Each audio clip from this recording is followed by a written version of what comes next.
বাংলাদেশে একটা শব্দ খুব জনপ্রিয়, ফ্রিল্যান্সিং ফ্রিল্যান্সিং ফ্রিল্যান্সিং। কিন্তু এই ফ্রিল্যান্সিং জিনিসটা কি আসলে সবার জন্য?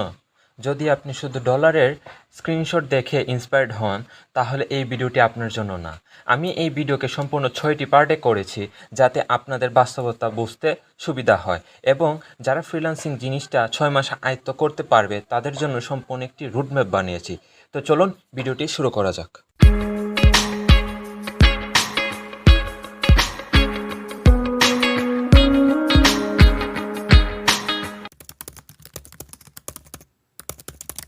আমাদের মূলত এক্সপেকটেশনটা কি জানেন? মস্ত বড় একটা সেট আপ করবো, ল্যাপটপ কম্পিউটার সব রাখবো, 3 মাসে ফাটাফাটি আয় করে দেখিয়ে দিব, ঘরে বসে আয় করব, না থাকবে অফিসের পেন, না থাকবে বসের পেন। কিন্তু সত্যিকারের বাস্তবতা কি জানেন? আপনার স্কিল বিল্ড করতে সময় লাগবে 6 থেকে 12 মাস, তারপর বিভিন্ন ধরনের প্রজেক্ট করতে সময় লাগবে আরও 2 মাস, সর্বমোট 14 মাস। যদি প্রপার রোডম্যাপ থাকে তাহলে লাগবে 6 মাস, আর না হলে 14 মাসেরও কিছু হবে না। ফার্স্ট ক্লায়েন্ট জিনিসটা এমন, যুদ্ধ করে দেশকে স্বাধীন করা আর ফার্স্ট ক্লায়েন্ট পাওয়া এক কথা। ফাইবারে যাবেন, আপওয়ার্কে যাবেন, প্রপোজাল দিবেন, রিজেক্ট খাবেন, সেই সময় বুঝতে পারবেন ফ্রিল্যান্সিংয়ের আসল বাস্তবতা, যদি আপনার প্রপার রোডম্যাপ না থাকে। কারণ ফ্রিল্যান্সিং জিনিসটা ইজি না, এটা হলো বিজনেস মডেল। এক, কমিউনিকেশন স্কিল। ভাই, আপনি HTML আর CSS শিখেছেন, তার মানে আপনি ফ্রিল্যান্সার না। কারণ ক্লায়েন্ট আপনার HTML আর CSS দেখবে না, ক্লায়েন্ট আপনার প্রবলেম সলভ কীভাবে করেন সেটা দেখবে। 2, কনসিস্টেন্সি। ইউটিউব ভিডিও দেখে ইন্সপায়ার্ড হয়ে 15 দিন একটানা কাজ করলেন, তারপর 7 দিন ব্রেক দিলেন, এটাকে ফ্রিল্যান্সার বলে না। কারণ মার্কেট প্লেস তোমার ইমোশন বুঝবে না, তারা তোমাকে নিয়ে, তোমার স্কিলকে নিয়ে খেলাধুলা করবে। 10টা প্রপোজাল দিয়ে যে সময় একটা প্রপোজালের রিপ্লাই পাবেন, আপনি সেই সময় মেন্টালি কি ঠিক থাকতে পারবেন?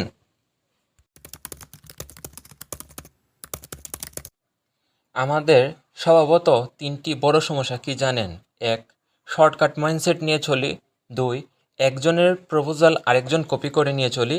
3, স্কিল না শিখে ডলার কামানোর স্বপ্নে বশীভূত হয়ে গিগ বানিয়ে ফেলি।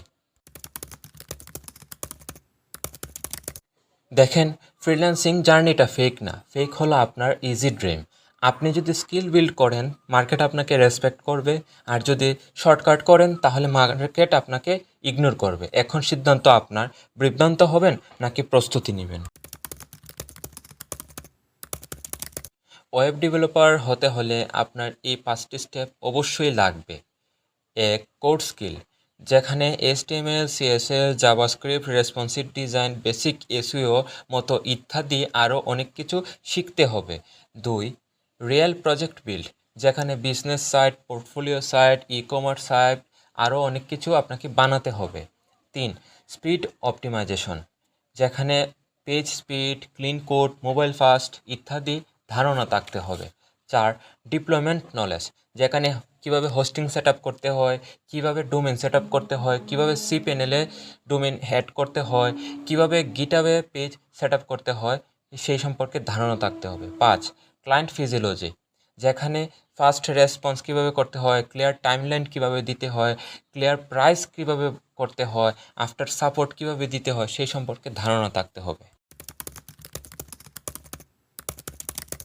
আপনি ফ্রিল্যান্সিং শুরু করতে পারেন যদি 1, 6 মাস ইনকাম ছাড়া সার্ভাইভ করতে পারেন।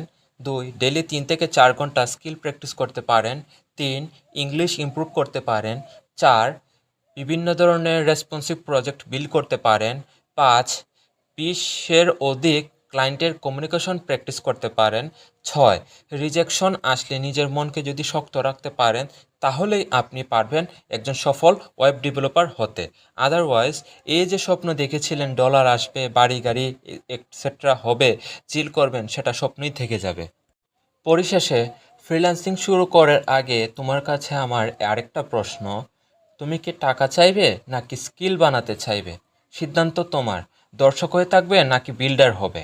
আমি শুধু রোড ম্যাপ দিয়েছি আর লজিক দিয়ে বাস্তবতা বলেছি। যদি সিরিয়াস হও, সাবস্ক্রাইব করো, নিজেকে প্রমাণ করো তুমি যে একজন বিল্ডার। ধন্যবাদ।